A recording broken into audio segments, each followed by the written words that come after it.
गुजरने वाले एक एक पल के साथ चंद्रयान 3 भारत को एक इतिहास रचने की ओर ले जा रहा है। जी हां, एक इतिहास रचने की ओर, क्योंकि यह पहली बार होगा जब किसी भी देश का कोई मून मिशन चांद के साउदर्न पोल पर सक्सेसफुल लैंड होगा। क्या लगता है आपको, क्या भारत चांद के साउदर्न पोल पर सॉफ्ट लैंडिंग करके इतिहास रचने में कामयाब हो पाएगा? क्या भारत बन पाएगा वो पहला देश जो चांद के साउदर्न पोल में सॉफ्ट लैंडिंग करने में सफल होगा? Friends, welcome to our channel. Video में आगे बढ़ने से पहले अगर आपने अब तक हमारे चैनल को सब्सक्राइब नहीं किया है तो प्लीज इसे सब्सक्राइब करें। चलिए वीडियो में आगे बढ़ते हैं। फ्रेंड्स, भारत का ये मून मिशन भारत के साथ साथ दुनिया के लिए भी एक इंपॉर्टेंट मिशन है। ये इतना इंपॉर्टेंट है कि अमेरिका तक इस मिशन के सक्सेसफुल होने के इंतजार में बैठा है, क्योंकि अगर भारत का ये मिशन सक्सेसफुल होता है तो अमेरिका इसरो के इस मिशन के डाटा का इस्तेमाल अपने होने वाले अगले मून मिशन के लिए कर सकता है। आपको बता दें कि इससे पहले अमेरिका, रूस और चीन ने चांद के सरफेस पर सॉफ्ट लैंडिंग करने में सफलता तो हासिल की है, लेकिन फ्रेंड्स मैं आपको बता दूं कि अभी तक किसी भी देश ने चांद के साउदर्न पोल वाले हिस्से में अपने स्पेसक्राफ्ट को नहीं भेजा है। इस मामले में अगर भारत का चंद्रयान 3 इस हिस्से में सॉफ्ट लैंडिंग कर जाता है तो भारत दुनिया का पहला ऐसा देश बन जाएगा जो चांद के साउदर्न पोल में सॉफ्ट लैंडिंग करने के मामले में पहले नंबर पर अंकित हो जाएगा। भारत का नाम इतिहास के पन्नों पर सुनहरे अक्षरों में दर्ज कर लिया जाएगा। फ्रेंड्स, अगर बात करें इससे पहले हुए सक्सेसफुल मून मिशन के बारे में, तो अमेरिका ने अपने अपोलो मिशन के दौरान चंद्रमा की सतह पर उतरने की सफलता हासिल की थी। अमेरिका ने ही चांद पर इंसानों को सबसे पहले उतारने की उपलब्धि अपने नाम कर रखी है। सोवियत संघ ने भी लूना मिशन के माध्यम से चंद्रमा की सतह पर उतरने की सफलता हासिल की हुई है। सोवियत संघ के लूना 2 मिशन के द्वारा साल 1959 में रूस का पहला स्पेसक्राफ्ट सक्सेसफुली चांद के सरफेस पर पहुंचा था। वहीं चीन ने अपने मून मिशन के माध्यम से साल 2019 में चांद के सरफेस पर स्पेसक्राफ्ट को उतारने में सफलता हासिल की हुई है।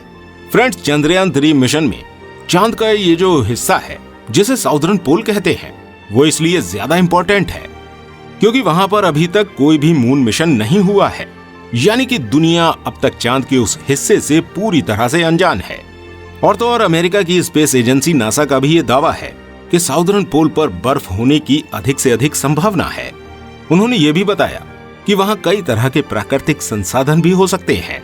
हालांकि नासा के दावे फिलहाल अनुमान के तौर पर ही हैं और हकीकत तभी सामने आ पाएगी जब कोई मून मिशन चांद के उस हिस्से पर सक्सेसफुल हो पाएगा।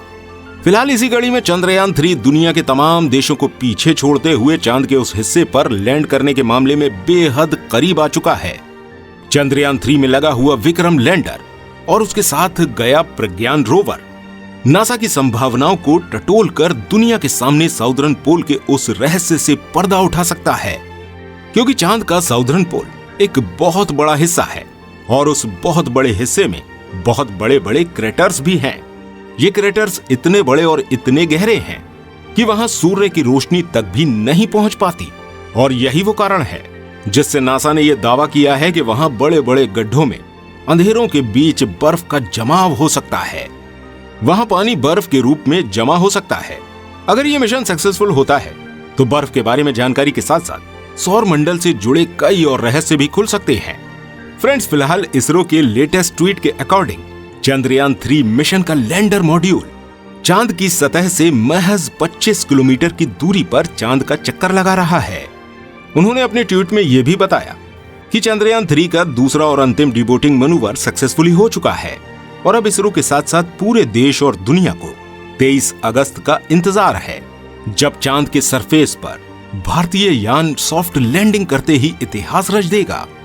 उधर रूस के मून मिशन के तहत लूना 25 भी चांद की ओर तेजी से आगे बढ़ रहा था, जिसे कुछ लोग भारत के साथ प्रतिस्पर्धा की दृष्टिकोण से देख रहे थे।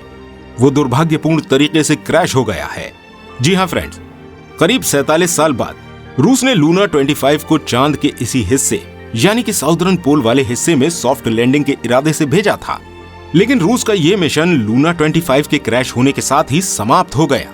लूना 25 के क्रैश होने के साथ ही चंद्रयान 3 के लिए भी इसरो के वैज्ञानिक सहित भारतीय लोग भी चिंतित हो गए, लेकिन इसरो की सधी हुई रणनीति पर सभी देशवासियों को बहुत उम्मीद है।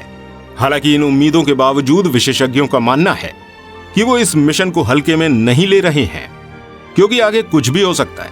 मिशन का असली फल 23 अगस्त को ही मिलेगा और देशवासी भी इसरो के साथ 23 अगस्त को इस मिशन के सफल होने के लिए प्रार्थना कर रहे हैं।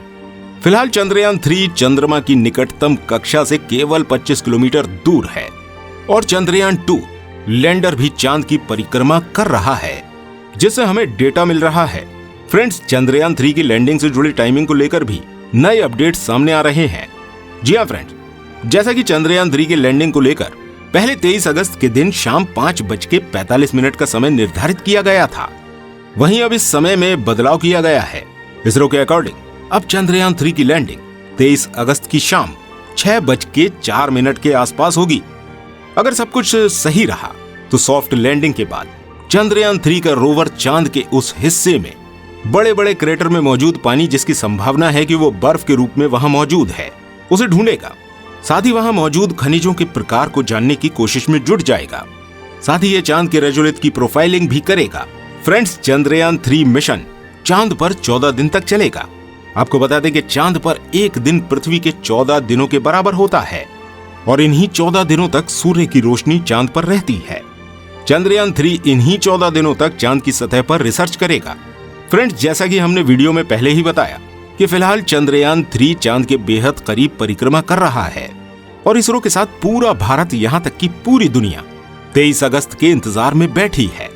क्या लगता है आपको, क्या भारत का ये मिशन सफल हो पाएगा? क्या 23 अगस्त के दिन भारत चांद के साउदर्न पोल में सॉफ्ट लैंडिंग करके इतिहास रचने में कामयाब हो पाएगा? एक और जहां रूस का मून मिशन लूना 25 के क्रैश होने के साथ समाप्त हो गया है, क्या उसके विपरीत भारत इस चैलेंजिंग मिशन को सफलतापूर्वक अंजाम दे पाएगा? अपने कमेंट्स हमें कमेंट बॉक्स में कमेंट करके अवश्य बताएं। वीडियो कैसी लगी ये भी हमें बताएं और जाने से पहले वीडियो को लाइक तथा ज्यादा से ज्यादा शेयर अवश्य करें। मिलते हैं चंद्रयान 3 से जुड़े नए अपडेट्स के साथ, तब तक के लिए धन्यवाद। जय हिंद।